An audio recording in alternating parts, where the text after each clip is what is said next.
Ano ang tunay na kahulugan ng Zion? Part 2. Pag-usapan po natin yan sa devotion natin na ito.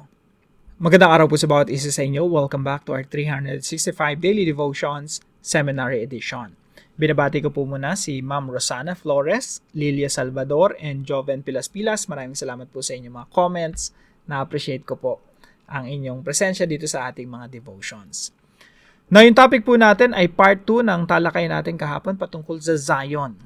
So, yung Zion, in-explain natin, ito yung, pag sinabi kasing Zion Fortress, no? Yun yung basic meaning niya, pwedeng meron pa siyang ibang meaning, pero most likely, yun yung pinaka-meaning niya, fortress. Kumbaga, yung muog, kumbaga, ano ba yung muog? No? Fortress, no? Kumbaga, ito yung protected area na pag pumunta ka ron, yun yung pinaka-protection mo laban sa enemy. So, citadel. So, yan yung Zion. Yan na rin tinatawag na City of David. Tapos, dyan nagtayo ng templo si Solomon. So, lahat ng ito ay simbolo lang. Of course, merong literal na Zion, City of David, temple.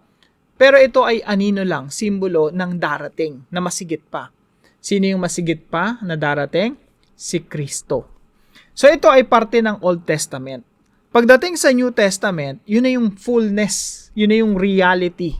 Kaya po, Zion in Scripture often refers to Jerusalem, the city of David, the Temple Mount, and the dwelling place of God's presence. Yet, the prophets look beyond the earthly physical city to a greater spiritual reality, God's eternal dwelling with His people. In the New Testament, Zion is fulfilled in Christ. Ayan na. Yung Zion, nagkaroon niya ng katuparan kay Kristo. Saka sa church, sa New Covenant community. In other words, Zion is a historical city that finds its spiritual meaning and fulfillment in the church. Yung church na tawag ring the Temple of the Holy Spirit, the New Jerusalem, and the City of God. So, basahin niyo na lang po yung Hebrews chapter 12, verse 22 to 24. Makikita niyo po yung Mount Zion, the City of the Living God, Heavenly Jerusalem, and the Church. Yung church po yung fulfillment ng literal na templo or Zion or City of David. Now, yung verse po natin ngayon na matatagpuan po sa Isaiah chapter 2, verse 1 to 4. Makikita nyo rin po yan sa Micah chapter 4, verse 1 to 5. Halos exactly, almost the same. Etong dalawang verses na ito. So dito po makikita natin, sabi dito, in the last days, the mountain of the Lord's temple will be established as the highest of the mountains. It will be exalted above the hills, and all nations will stream to it. At mangyayari sa mga huling araw na ang bundok ng bahay ng Panginoon ay matatatag bilang pinakamataas sa mga bundok at itataas sa ibabaw ng mga burol, at lahat ng mga bansa ay pupunta roon. So, as promised, ito po yung tatalakayin natin para sa devotion natin na ito.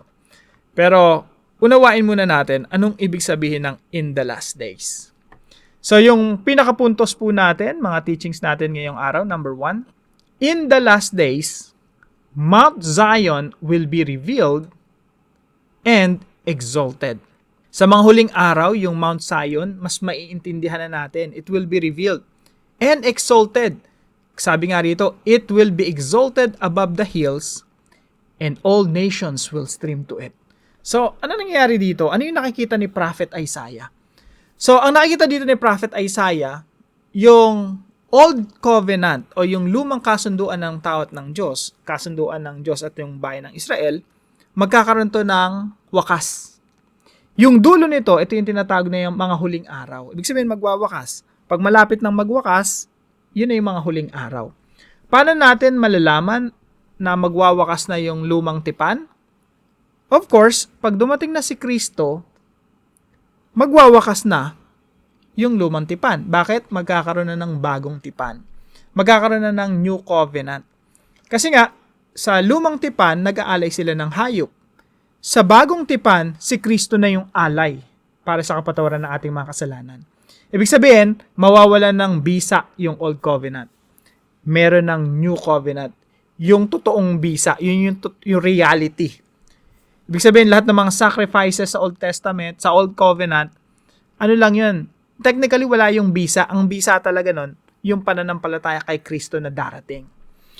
So, in the last days, magwawakas na yung Old Covenant. Kaya, kailan po yung last days sa Bible? Sa panahon ni Kristo. Tanda natin, ang last days, hindi yan panahon natin. Okay? Sinasabi kasi ng iba na, uy, nasa manghuling araw na tayo. Mga kapatid, hindi yun ang tinutukoy sa Bible. Pag sinabing in the last days sa Bible, hindi time natin. Time ni Jesus yun. Kasi last days of the Old Covenant yun tinutukoy. Huling mga araw ng lumang tipan.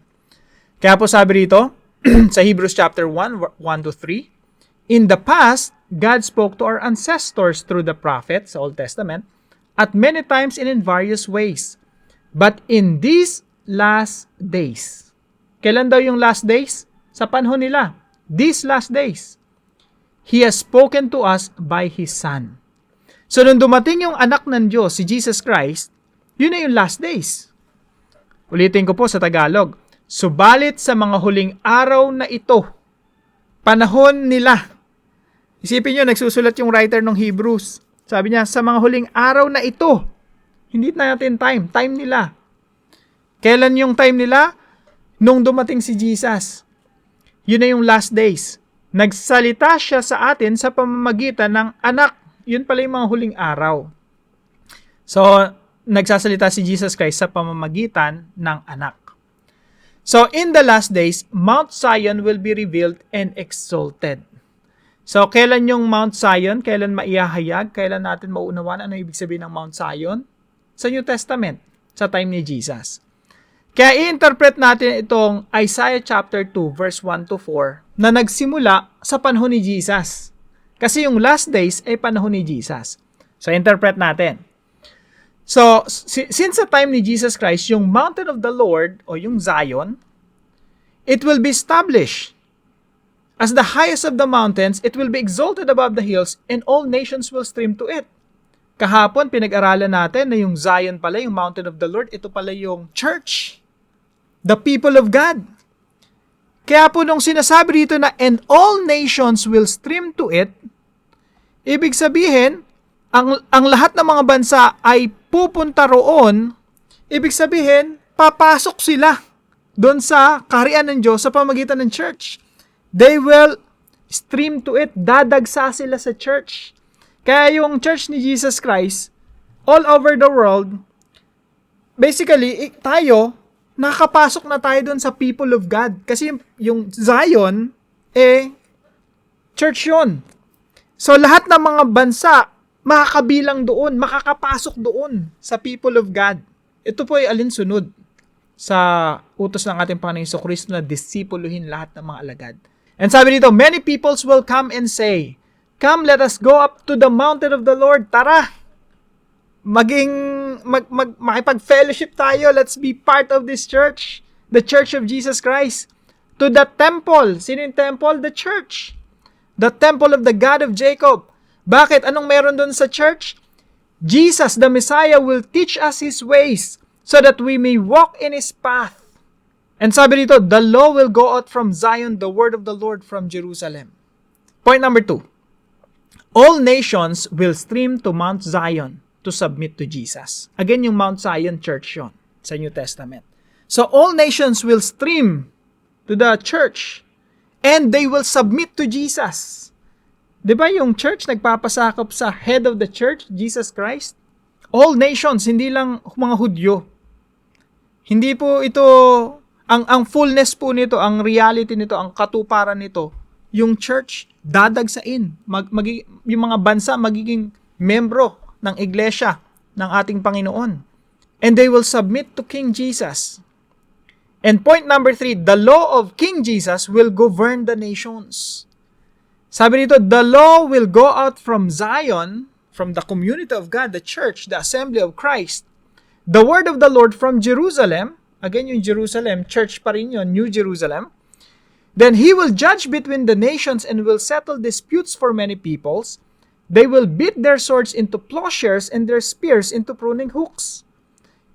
Nations will not take up sword against nation, nor will they train for war anymore. Yan po yung epekto niya sa mundo, magkakaroon ng kapayapaan.